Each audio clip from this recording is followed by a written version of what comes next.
साल 2020 में यूपी के हाथरस में एक दलित लड़की के साथ हुए गैंगरेप पर पूरे देश में सुरक्षा के अपने झूठे वादों पर बुरी फजीहत करवाने वाली योगी सरकार को एक बार फिर से सुप्रीम कोर्ट से बुरी फटकार लगी है। जी हाँ दोस्तों, हाथरस गैंगरेप कांड में अपनी घटिया कार्रवाई के चलते बेपर्दा होने वाली योगी सरकार इस कांड में पीड़ित परिवारों को दिए जाने वाले मुआवजे के वादे पर भी झूठी साबित हुई है। जहां सुप्रीम कोर्ट के प्रधान न्यायाधीश के साथ साथ सपा प्रमुख अखिलेश यादव का भी योगी सरकार पर भयंकर गुस्सा।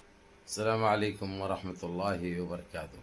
ज़िज़ान मिल्लत इस्लामी आप तमाम उम्मती को अबू फैसल की तरफ से सलाम अर्ज़ है। घर में बैठी पर्दा नशीन इज़्ज़तदार माँ और बहनों को अबू फैसल की तरफ से सलाम अर्ज़ है। बहरहाल अल्लाह से उम्मीद है आप लोग खैरियत से होंगे, अल्लाह की हिफाजत में होंगे।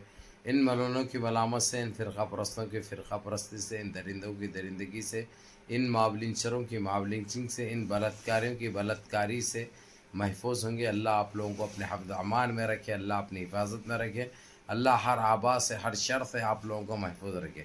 बहरहाल मेरे अज़ीज़ दोस्तों, मेरे भाइयों, 8 रमज़ान 8 रोज़े हो चुके हैं और जिस तरीक़े से जो माहौल जो चल रहा है ख़ास कर हमारे देश में, अल्हम्दुलिल्लाह हम मुसलमानों को हर चीज़ में हर जगह फ़तह नसीब हो रही है।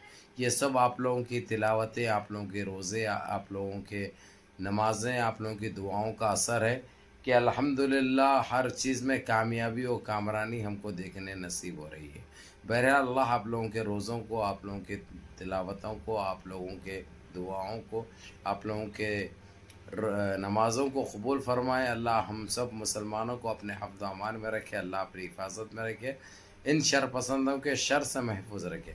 बहरहाल के एक और खुशखबरी है, हालांकि डेली आप खुशखबरी सुन रहे हैं, ख़ासकर ढोंगी, सन्यासी, चिंदी, चोर, बौना इत्ते ख़त का जो है समझे, उसके ऊपर हर दिन एक नया हते जा रहा, दयाते जा रही। सुप्रीम कोर्ट घब बोल के जो है ना, अब इसको बर्दाश्त नहीं हो रहा, इन्हें अब इतना पागल हो चुका है, आप लोग यकीन करिए कि इसका खाना पीना भी बंद हो गया है। हर दिन धुतकार लग रही है इसको, हर दिन इसको बुलाया जा रहा है वहाँ पे, हर दिन नोटिस जा रही है इसके नाम पे। आज मैं जिक्र करूँगा आप लोगों को सबसे पहले, हालांकि 2 इश्यूज़ है जो जिस तरीक़े से मुरादाबाद यूपी में जो पुलिस ऑफिसरों के सामने जो MCH के जो बुलडोज़र चलाने की बात भी थी, उसमें जो है सो दोषी पाया गया ये सन्यासी, ये बौना, ये जो करने करवाया था वो जो नाकाम हो चुका है, और जो थोड़ा बहुत नुकसान भी जो हुआ है उसका भी हर्जाना भुगतने के लिए सुप्रीम कोर्ट कह चुका है। क्योंकि यहाँ पे सिर्फ वो हमारे रोते हुए मुसलमान, गिड़गिड़ाते हुए मुसलमान, सारे प्रूफ, सारे पेपर्स बताने वाले मुसलमान की बात नहीं है।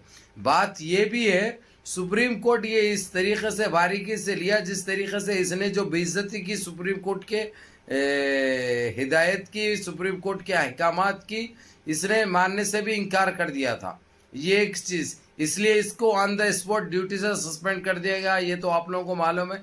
और कार्रवाई भी ये लोगों के ऊपर ख़तरनाक हो रही है, क्योंकि उसको तो ऑफिसर को तो वो सस्पेंड, लेडीज ऑफिसर को सस्पेंड किया गया, उसके साथ उसका जो टोला था वो टोले के ऊपर भी कार्रवाई करने के लिए अहकाम जारी हो गए। ये न्यूज़ तो आप लोगों को बताऊंगा तफसील से, वो तो बात की बात है।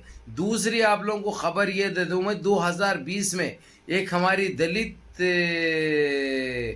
बेटी की जो इज्जत जिस तरीक़े से बलात्कार ही हुई थी, जो उसके साथ रेप किया गया था, उसके साथ जो सुलूक किया गया था, बलात्कारी करने के बाद जिस तरीक़े से बच्ची के कपड़े तो छोड़ दीजिए, उसके जिस्म की चमड़ी को तार तार किया गया था, उन सारे चीज़ों के बाद सज़ा बराए नाम दी गई। उसके बाद उन दोषियों को, उन पापियों को रिहा कर दिया गया, उन पापियों को रिहा कर दिया गया। अब इसके जिम्मेदार भी इसको सन्यासी, बौने, जोकर को ठहराया गया, उसके ऊपर भी इसको नोटिस जा चुकी है, कारण बताओ।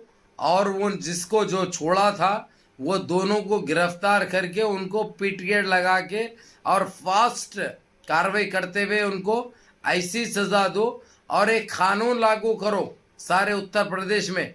बलात्कारी की सज़ा क्या होनी चाहिए और कितने दिन में होना चाहिए, कितने दिन में होनी चाहिए, कितनी सख्त होनी चाहिए, ये लागू करना अब सन्यासी की जिम्मेदारी होगी, जो कि ये बहुत अच्छी बात है। हम पहले से बोलते हुए आ रहे कि एक कानून लागू होना चाहिए बलात्कारी के ऊपर, मॉब लिंचिंग के ऊपर, बलात्कारी के ऊपर ये कानून बनना चाहिए, ताकि देश में माहौल बना रहे, देश में अमन कायम रहे, और इन नापिकारों को, इन नस्ल हरामों को सजी सज़ा और टाइम पे सज़ा मिले, और उन पुलिस वालों को भी जो सामने रहकर सारा काम करवाते हैं, सारा गेम होता है लेकिन कार्रवाई नहीं करते, ना रोकते हैं, ना टोकते हैं, ना बोलते हैं, उल्टा मुसलमानों के ऊपर 5-5 लाख रुपए का जुर्माना कर देते हैं। ये सारे चीज़ों के ऊपर सुप्रीम कोर्ट ने जो नोट लेते हुए ये जजमेंट दे चुका है अभी। और आप लोगों को ये बता दूं, जो अहकामात जारी जिस तरीक़े से जो किए गए हैं, जो हुए हैं बड़ी सख्ती से, और सुप्रीम कोर्ट ने बड़ी बरहमी का इजहार करते हुए सन्यासी और जोकर के ऊपर इसके जितने जो गलतियाँ किए हैं इसके इख्तिदार दौर में, वो सारे गिनाया है। और एक चीज़ आप लोगों को ये बता दूं, ये चीज़ की भी याद दहानी करवा दी गई है। इसको 72 घंटे के अंदर ये सारे जो इसके ऊपर जो केसेस में हैं, जो इसके जो सबूत साबित हो गए हैं, इसकी वो बताने के लिए, सफाई देने के लिए, या अपने आप को गिरफ्तार करवा लेते हुए और रिज़ाइन लिखने के लिए कहा गया था। लेकिन अभी तक ना इन्हें रिज़ाइन लिखा, ना इसको निकाला गया, ना इसको जेल भेजा गया। ये सारे चीज़ों के ऊपर सुप्रीम कोर्ट बहुत नाराज़ है। लेकिन 72 घंटे का इसको टाइम दिए थे, जो कि 72 घंटे तो नहीं हुए, 72 आवर्स तो नहीं हुए, लेकिन ये हमको यकीन है अब इन्हें बचने वाला नहीं है। अब इसका वक्त आ चुका है, इसका घड़ा भर चुका है, इसका पाप का घड़ा भर चुका है, और ये कभी भी फूटने वाला है। और इसको इसलिए नहीं बचा रही सरकार, भी बचाने की कोशिश नहीं कर रही, क्योंकि अगर से बचाने की कोशिश करेंगे तो इनको महंगा पड़ेगा, क्योंकि इनको भी खून की आंसू रुलाया है उसने तकरीबन 8 महीने 11 दिन, 8 महीने 11 दिन, क्योंकि इन्हें प्रधानमंत्री बनता हूँ बोला था, क्योंकि लेकिन उसने, इसका कहना ये था सन्यासी का, ये लोग इसको लालच दिए थे, ये लोगों ने बताया था कि ये लोग मेरे को ये बोले थे जैसा जीतेंगे, जीतने के बाद ये टाइम तेरे को सेकंड टाइम हम प्रधानमंत्री तेरे को बनाएंगे। लेकिन इसको प्रधानमंत्री का, जबकि इंटरनेशनल कोर्ट तो साफ अल्फाजों में कह दिया है ऐसा आदमी कॉर्पोरेटर भी नहीं रह सकता, और ये सारे देश के लिए ख़तरा है ऐसा आदमी, ऐसा पापी जो निहत्ते 12 आदमी पे जो शाहीन बाग बनाए थे, इस रोड के ऊपर गोली चलाई इसने, रोड पे ख़त्म करा है इसने, खूनी लंगा खेल खेला इसने, तो इसको बर्दाश्त कौन करेंगे? और इसको ना कोई सह सकते, ना सहने की कोई हिम्मत करेंगे।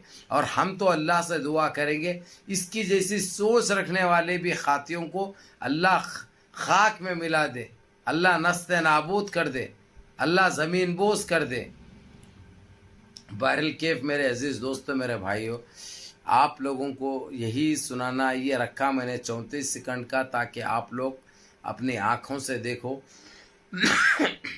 अब जो इसके जो ऊपर जो कार्रवाई चल रहे हैं ना, हर दिन इसके ऊपर इसके केसेस सामने आते जा रहे हैं, और जो जो इन्हें पाप किए हैं, जो जो गुनाह किए हैं, वो सारे गुनाहों को गिनाया जा रहा है, उसके ऊपर इसके कार्रवाई इसके ऊपर होते जा रही है, जो कि एक बहुत अच्छी बात है, ये खुश आइंद बात है। ये हम सारे मुसलमान के लिए, बल्कि सारे दलितों के लिए भी एक अच्छी बात होगी, क्योंकि वो दलित की बेटी थी जो 2020 में जिसके साथ, जो बेटी के साथ, दलित बेटी के साथ जो बलात्कारी हुई थी, जिसकी इज्जत के धज्जिए उड़ाए गए थे, वो भी हमारे देश की, हमारे भारत की बेटी थी, जो कि हम बर्दाश्त नहीं करते, चाहे वो दलित के साथ हो, चाहे वो क्रिश्चियन के साथ हो, चाहे वो गैर मुस्लिम के साथ हो। हमारे लिए वह देश की बेटी है, उसके साथ गलत हुआ था, और उसको पापियों को सज़ा मिलनी चाहिए, और वो लोगों को तो सीधा रस्सी पे लटका देना चाहिए। उसूलन देखा जाए तो। अब देखेंगे आगे क्या होता है। और इसको सन्यासी को तो साफ अल्फाजों में कह दिया गया है कि वो लोगों के ऊपर दोबारा एफआईआर कर और वो लोगों को पीटीएट लगा के पोटा लगा के और जितना हो सकता फास्ट कोर्ट रख के वो लोगों को कड़ी से कड़ी सज़ा दे के एक मार दो टुकड़े कर दें। ये बहुत अच्छी बात है। बहरहाल मुनज़्ज़म रहिए, मुत्तहिद रहिए, अपनी सफ़ों में इत्तेहाद बरकरार रखिए, नमाज़ों की पाबंदी करिए, माँ बाप की खिदमत करिए, बड़ों के अहकाम पे अमल करिए और अपने इस भाई को भी दुआओं में याद रखें। अस्सलाम वालेकुम।